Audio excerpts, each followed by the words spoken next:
Hi, everyone. Thanks for joining today. I am Reagan Sonnabin. I'm an entrepreneur, real estate investor, and corporate housing operator. As many of you know, I cover topics that are of interest to real estate investors primarily, but also to small business owners. And today I am overjoyed to welcome my friend Cam Davis. Welcome, Cam. Thanks for coming. Hey Reagan, this is fun. Absolutely, never a dull moment for sure. So everyone, I've known Cam for, my goodness, I'm not sure how many years now. It's been a while, but we first met each other through a shared interest in climate activism, and Cam has done some remarkable work over the years that I would love for him to share with everyone, not only for those like myself with an interest in climate resilience, but also kind of the overlap with how that impacts real estate investors and developers. So, of course, Cam, I know all about your background, but if you would share with those who don't, kind of what your career has been all about and some other things you're doing today. Well, sure. I think probably like a lot of your listeners and viewers and friends, Reagan, early on you struggle with, what do I want to, who do I want to be? What do I want to do when I grow up? And early on, I decided that I want to really help the planet and I want to help people. And I quickly came to the discussion or to the conclusion that if you really want to help, then find something that we all need. And water was it. It doesn't matter what your race, what your religious beliefs, your age, any other kind of identity. We all need water to survive and to thrive. And that goes for all the other living things that we share the planet with. So I became a water activist, and it was a little bit it was a little bit counterintuitive because I became an activist for the Great Lakes. And for your listeners and viewers who've seen the Great Lakes, you know that they're very vast. You look across them and go, wow, they go on forever.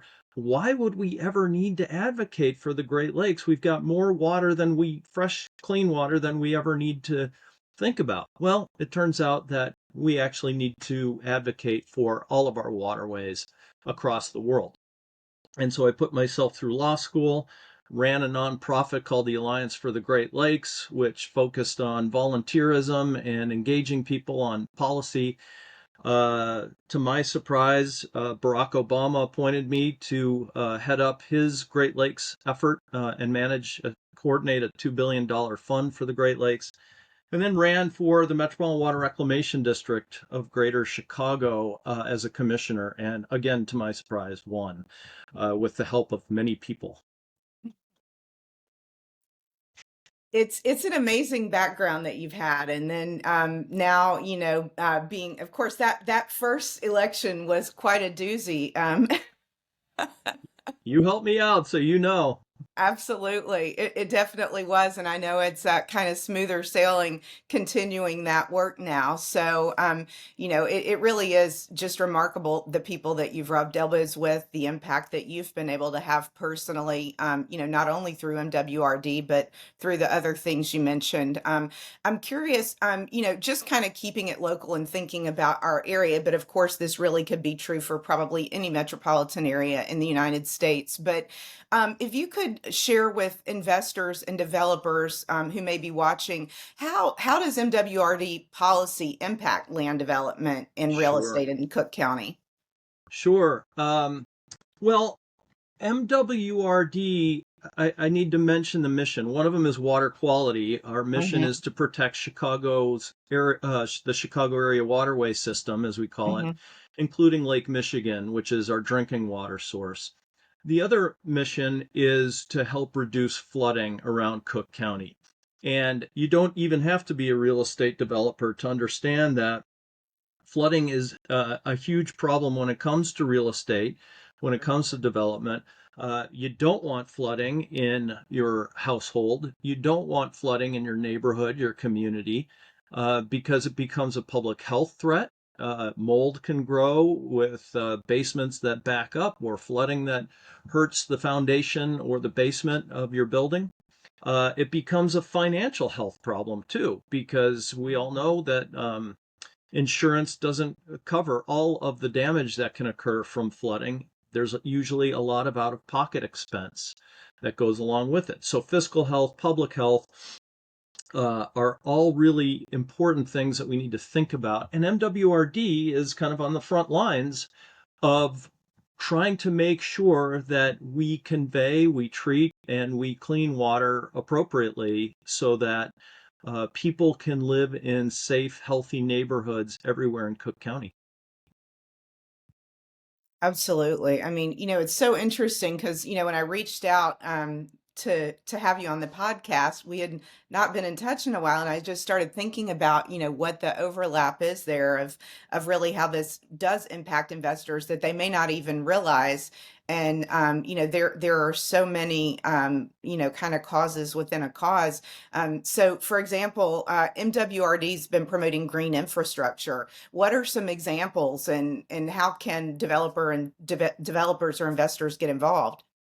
Sure, great question. Green infrastructure. Let me back up and talk about what traditional infrastructure looks like. Traditional infrastructure looks like a drop of water lands on the roof of your condo, of your house, of your apartment, rolls off of that roof into a gutter. That gutter goes into a downspout and into the street, where it goes into another gutter and then onto MWRD to treat. Why should we around Cook County, and we have 5+ million people in this county, it's very big, why should we pay expensive bills to treat rainwater? Makes very, very little sense. So green infrastructure is an add-on, a complement to traditional infrastructure, which involves using nature to take that water that falls on your roof and to send it back into the world the way it should be. So instead of going into a gutter and ultimately into MWRD, that drop of water, say, may go back into the ground through permeable pavement. Maybe it goes into a rain barrel that you connect to your downspout so that you can use that water to water your ornamentals, your flower bed. Sure. Those are, I think, examples of green infrastructure. And those are increasingly the kinds of techniques and approaches that developers are using, because in the old days, water would just run off a roof, off of a property, and downstream and become somebody else's problem. Increasingly, we can't do that anymore, which is why MWRD has what's called its Watershed Management Ordinance, or WMO. So if developers are looking to build something over a certain size, let's say half an acre, um, it has to get a permit, and that permit will involve making sure that the stormwater is basically kept on site. If it can't be kept on site, then there are some other possibilities as well. But the idea is we cannot make stormwater somebody else's problem. It's not fair, it's not right. And the idea is let's keep our water, where essentially where it falls to the greatest extent possible. I'll also mention too that one of the other things I'm working on, Reagan, at MWRD is what we do with the agency's own property. People don't know this, but around Cook County, the second largest county by area in the country, MWRD is the landholder for the second largest amount of public property in the county, second only to the Forest Preserve District of Cook County. How we use that land, how we optimize the use of that land, is something that I'm real interested in, and that can be how we use it for example, letting community members get on that property and grow community-based food, urban agriculture, community Wow. gardening. And here's the other idea. If we do that the right way, that will help essentially MWRD property to become a stormwater bank, so that that water stays on MWRD property instead of going into somebody's neighborhood or somebody's home where it could cause damage. The other benefit to it is, and I'll get to the developer kind of real estate connection in a second. The other benefit is, you know, time and time again, we're realizing that when you grow your own food, vegetables, fruit, what have you, on or very close to your own property, you know it's going to be healthier. You don't have to use as much gas to drive around to pick up groceries. It's going to be cheaper, less expensive because you're not paying to get healthy, food from, say, a high-end grocery store. Sure. Why not use some of our property to facilitate that kind of urban ag? And it helps fight Love it. climate change as well. Hmm. So, here's why it's important to developers. When developers are citing their future, developments, they're looking at a variety of things. What's the proximity to, say, public transit, a train, a Hmm. DL, or the metro, or whatever? One of the other things that is increasingly on people's mind is, where's the nearest grocery store? Where do I get my food from? And we are seeing in Cook County that there are things called food deserts. There are Hmm. neighborhoods where people don't have ready access to healthy, affordable food. Hmm. So, by using MWRD property to be able to encourage urban farming, Love it. urban agriculture, we can also make sure that food access is one of those draws for developers as well, like transportation. So there's a whole variety of links and connections between what MWRD does and real estate, especially development, that can make for healthy, affordable neighborhoods. Absolutely. I love that you made that connection as you were talking. I was just like, oh my gosh, that I know for myself and many, if not most, of the investors in my community, affordable housing is something that we're all thinking about a lot. So Yeah. bringing in that food desert aspect of it, and I was thinking that as you were talking, and then you got there and started to really connect it all. So that's just kind of mind blowing to think about how we can bring these additional things together that you might not automatically think of.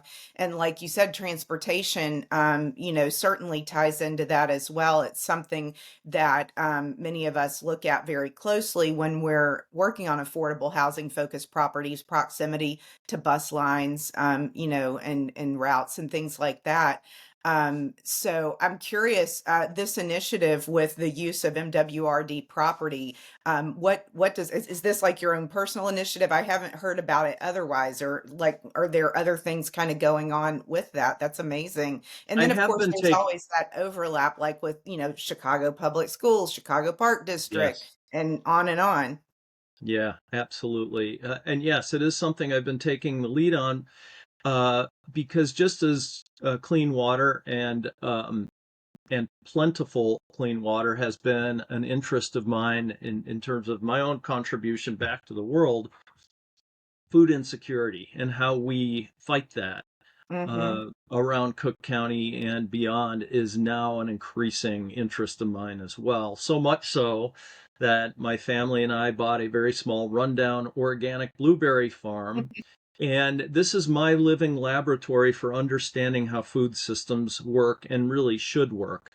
And so, yeah, these kind of linkages are important. We're all trying to do more with the dollar we have, uh, and finding ways, creative ways to make that dollar go further is part of what I'm trying to do as a commissioner at the Water Reclamation District. That dollar being that tax dollar that we all have to pay through property taxes that go to this agency that we all own.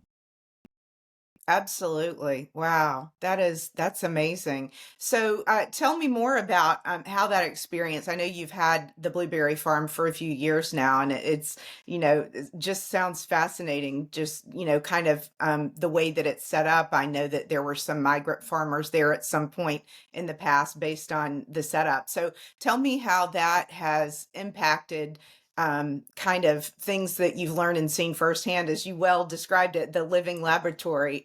Just thinking about, how that impacts developments and perhaps has given you some ideas. Yeah, we think of farming as something that's kind of off in the country somewhere, and Mhm. it doesn't have to be. Farming can be right around the neighborhood. So Uh, in my role as a commissioner, I am trying to get one or two pilot projects off the ground to prove that urban farming can work, it needs to work, and that it's something that can really bring lots of different stakeholders together. You think about our health systems. You think about insurance. Insurance companies have an interest and need to have an interest in preventing health problems from Mm-hmm. happening in the first place. Why? Because once a health problem happens, it gets very expensive for insurance companies to pay out. So, why not encourage healthy eating? Why not encourage an active lifestyle with urban farming from the get go, which will then help essentially the insurance companies reduce their payouts. It helps us in terms of making sure that if we have healthier lifestyles, we shouldn't, in an ideal world, experience pain as much, discomfort. We shouldn't have to go to the hospital as much for interventions. Um, so, that's an example of one kind of stakeholder that otherwise, we might not think about in terms of a linkage with urban ag. In terms of developers, we've kind of already covered that. As Mm-hmm. people develop properties, one of the questions they're increasingly asking is, what's the access like to healthy, affordable food? So Mm-hmm. that development in a food desert is kind of reduced. I think some of the environmental linkages for people who consider themselves to be environmentalists, like I do, Mm-hmm. those are pretty clear. They should be pretty clear as well. And the list, education is another great example. We see schools that have raised beds in their schoolyards to help Yep. teach students where food comes from and why healthy food is important. We can use these urban ag pilot projects as education experiments.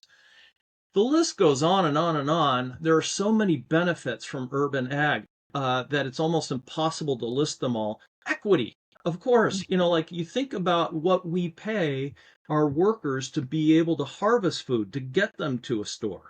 You Mm-hmm. start to appreciate how equity in pay and labor practices becomes important. I'm going to stop there because, we could spend days talking about all of the benefits from locally grown food. Oh, absolutely. And, again, as you were talking, I was thinking very much of the social determinants of health and how you really tied that all together with an active lifestyle and, how this can kind of come into play with affordable housing and, access to public transportation, which, I think I'm thankful that, being in Chicago, we have a very well developed public transportation system, probably more so than, almost every other metropolitan area. And so it's just really, really great to kind of talk about how all of this fits together. Now, I'm curious what thoughts you might have on what role public private partnerships could play in addressing water infrastructure needs. Sure.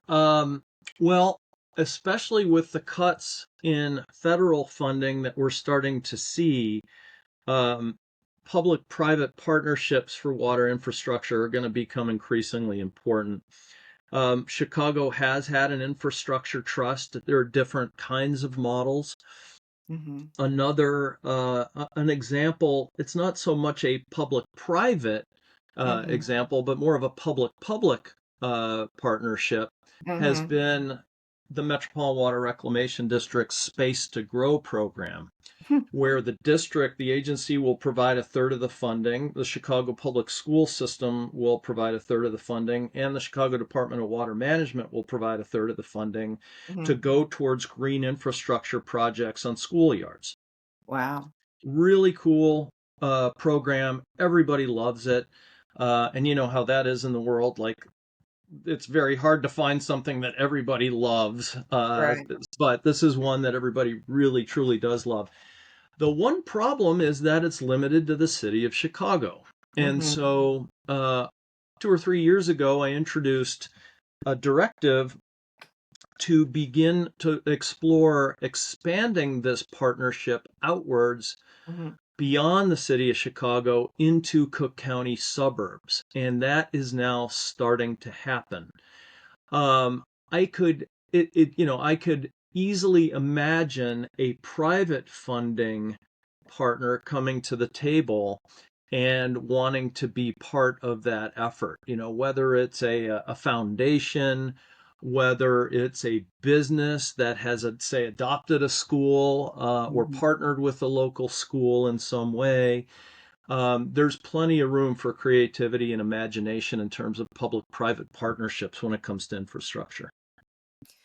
Absolutely. And as you were talking, that I think that probably most people listening don't have a sense of the massive footprint that MWRD serves. And you kind of went exactly where I was thinking of, kind of understanding suburban Cook County. It isn't just the city of Chicago. I mean, the number of suburbs that fall under the service area, Right.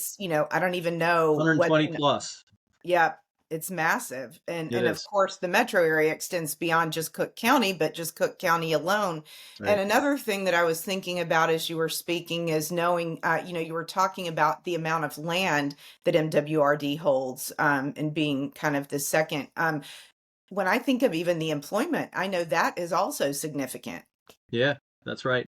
Sustainable jobs are really important to me. As we see what's going on at the federal level with jobs being cut, Mm-hmm. it's just another great reminder that having jobs that allow us to do good work, allow us to do good things for the planet, are really, really important.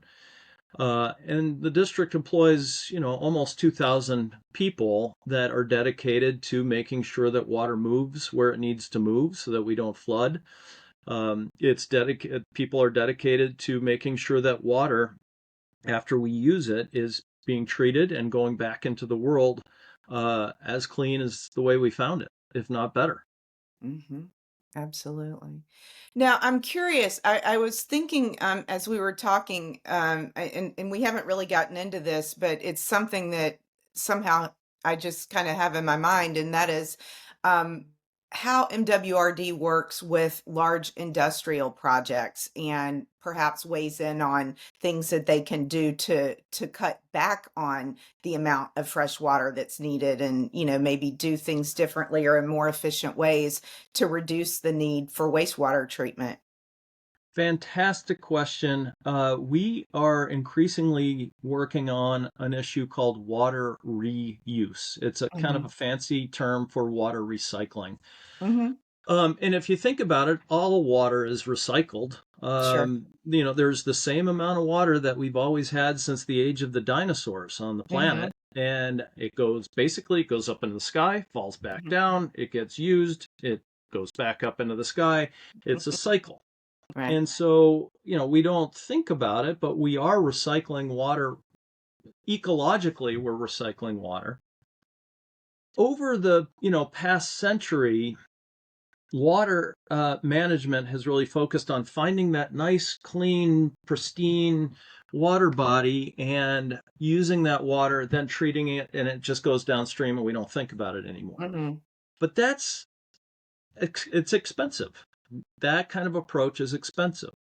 What if, and I pose this as a what if after we use our water, or Mhm. say it falls on our roof and runs down the drain or the downspout, what if instead of, like I was saying before, instead of going back into the system where we pay for very expensive treatment processes, Mhm. we reuse that water around our yard. We Mhm. reuse it on our flower beds and so Mhm. on. That has a bunch of benefits. One of them is it saves it from going into this very expensive treatment process that we Mhm. pay tax dollars to support. Another is that you conserve your own water that you get through a tap, which has Mhm. been treated and is clean. Why use that? You have to pay for that too. Mhm. Why use it if you can use water that doesn't need to be of that quality around your household? So that's a very simple example of water reuse. Mm-hmm. What we're increasingly thinking about is industrial water reuse. So water that's been treated coming out of MWRD, could that be used for industrial purposes instead of being sent back into a river? Mm-hmm. Where it doesn't necessarily contribute much to society. Mm-hmm. Um, and that increasingly is a priority for our board, particularly folks like Commissioner Sharon Waller, Commissioner Brady Davis, Commissioner Yumika Brown, and others are very, very interested in how we might be more efficient with our treated water and actually get more value out of it. Absolutely. Well, and I think, that first hit my own personal radar, at least in the context of MWRD, when Deb Shore was still there before she went to her current post at EPA. And I remember her sharing with me about some specific projects where there was a lot of a kind of a tug of war with MWRD trying to go back and forth to get them to find creative ways to reduce the need for new clean water. And Right. also that this not related to MWRD, but I saw the same thing years ago when I was in healthcare, and they did a really great case study. We happened to be in Las Vegas for a conference, and they were talking about how the city of Las Vegas, kind of came together and recognized how much water was being used laundering linens for the hotel business, and they came up with a system to reuse that water, heat it back up, and they were really able to reduce the need for that type of water use for that use case. And I'm like, that same thing could certainly play out in so many different ways. And as you were explaining, reduce the need for this very, laborious and expensive Yeah. process. Yeah. No, you nailed it on the head. That's exactly right. And more cities are doing this. There's a water reuse association that's now been Mhm. established in the state of Illinois that's dedicated to helping municipalities and other players move down this pike. We're at the point now where people are starting to brew beer with reused water. Um, and it's good. That's the thing. Reused water can be even cleaner than, for example, the water coming out of Lake Michigan if it's done right. Ah, that's awesome. It reminds me of some of those campaign events that you did that were related to water and beer. I can't Right. remember the exact details, but I thought it was very clever. Yep. Yep. Yep. Very good. Wow, this is amazing. So, as we start to wrap up, what other advice would you have for investors or developers as they're kind of in the early stages of thinking about and planning projects for how they might be able to Yeah. partner with agencies like MWRD? Yeah. No, great question. One of them is, and I'm sure most of your listeners and viewers in the development world are already doing this, but take a look, do your research about whether or not a development might be in a flood zone or close Mm, to it. We tend to think of flooding as very stable, like the same places that have flooded for the past 100 years are going to be the same places that flood for the next 100 years. mm-hmm. That's not necessarily true. We are Ah, getting microbursts, these smaller, storms that move through Cook County and the rest of the country and world for that matter, that might have been handled appropriately by a water utility like ours mm-hmm. 10 years ago. But Mm-hmm. now, not so much. So I would say one thought for developers is make sure that your development is flood resilient, meaning Mm, you have the ability to keep floodwater on your property, on your lot, and overcompensate for that because the next 10, 50, 100 years not going to necessarily look like, and we can't really count on the way it looked like, 50, 100 years ago. So that would be one thing. We also have a tremendous staff at the district that's willing to help with development. But my advice would be consult with our staff very, very early. We mhm. get permit applications in and they take time to go through. So, if you're planning to start a development tomorrow and you're reaching out to MWRD today, it's good, be prepared. It's going to take a while. I would say reach out at least a year in advance if you can, just Oh, because wow. these things take time. It doesn't have to be. Our folks work as fast as they can, but it will take a lot of stress off of developers. Um, and again, think about access to food and food deserts. We want to make sure that people are living in neighborhoods where they are not in a food desert. Mhm. Good stuff. And one thing we haven't touched on, and I'm sure that most people watching don't know this, but being a commissioner is not your day job. This is one of many hats that you wear. So, talk a bit about how what you do with your W-2 kind of factors in with the other things that you're doing as a commissioner and also as an investor, because it really does all tie together. Yeah, I mean, I'm like most people. I think we all wear a bunch of hats in life. Many of us have more than one job in order to be able to do what we need to do in life. Many of us are parents. Many of us are kids of aging parents, and so on. So, as far as the other work goes, it is also dedicated to water. A lot of it is involved with climate resilience.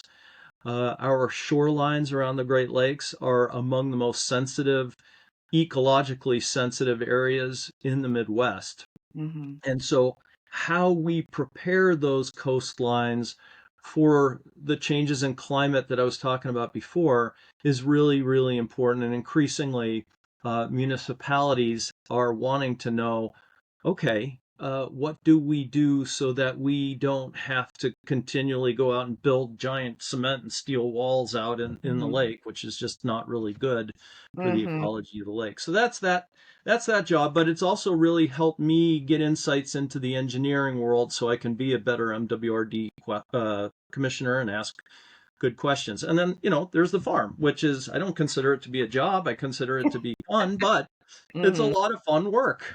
Hmm. Yeah. For sure. And then what you were saying about kind of like minimizing the need for the large, barrier walls and what have you, it very much made me think about, on the Michigan side of the lake and the critical dunes areas and, Yes. any development that takes place. And, I mean, it's the third coast, right? So it has a lot of impacts similar to other large bodies of water. Well, on that note, I'm glad you said that, Reagan, because it reminds me it's not really an MWRD issue, but developers really need to think twice about how close to the coast they develop. Sure.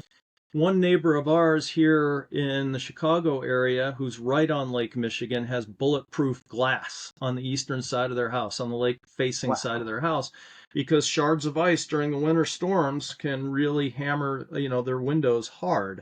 Wow. And we've all heard stories about homes collapsing from the tops of bluffs into the lake during high lake levels. These lake levels, they go up and they go down. It used to Mhm. be that they'd go up and down on a 30-year basis, and now they're going up and down in a much more compressed time frame Mhm. due to climate change. So I would say be very cautious about building close to the lake. And Mhm. just when you think you're far enough away, we can get record high lake levels again, and combine those high lake levels with wind and other weather dynamics, and you may find that even being 50 yards away from the lake is not quite enough.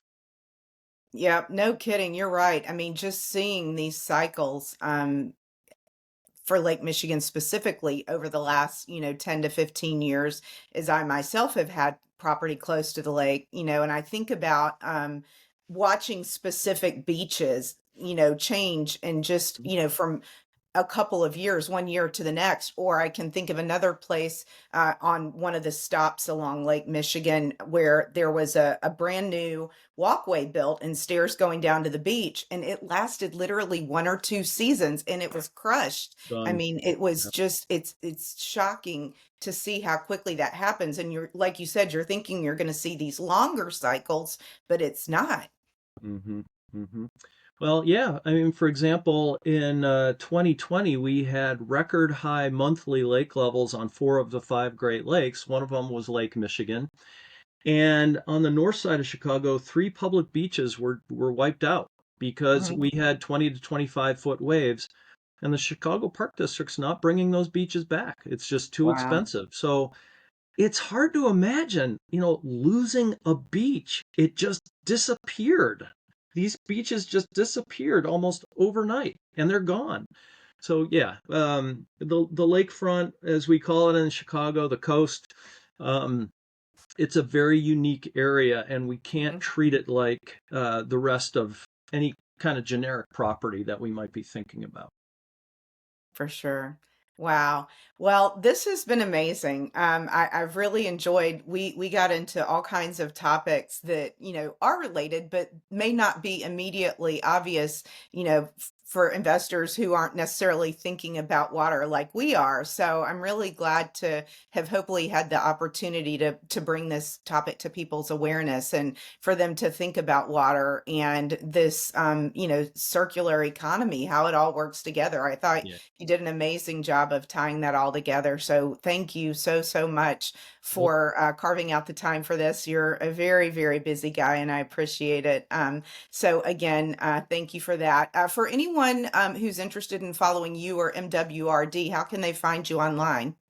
sure. Well, there's a website, camdavis.org. We're not on X, but we're on Blue Sky. We're on Facebook. Just put in Mhm. Cam Davis, MWRD. Should be just do a search. You should be able to find us, and we'd love to keep you up to speed on what we're doing on behalf of you, the public. The good work that's going on to try to make our county and the Lake Michigan region as resilient as possible in these kind of uncertain times that we're living in. And Reagan, thanks to you for the invite. It's always great. My pleasure. Thanks again. Have a great rest of your day. You too. Bye. Yay!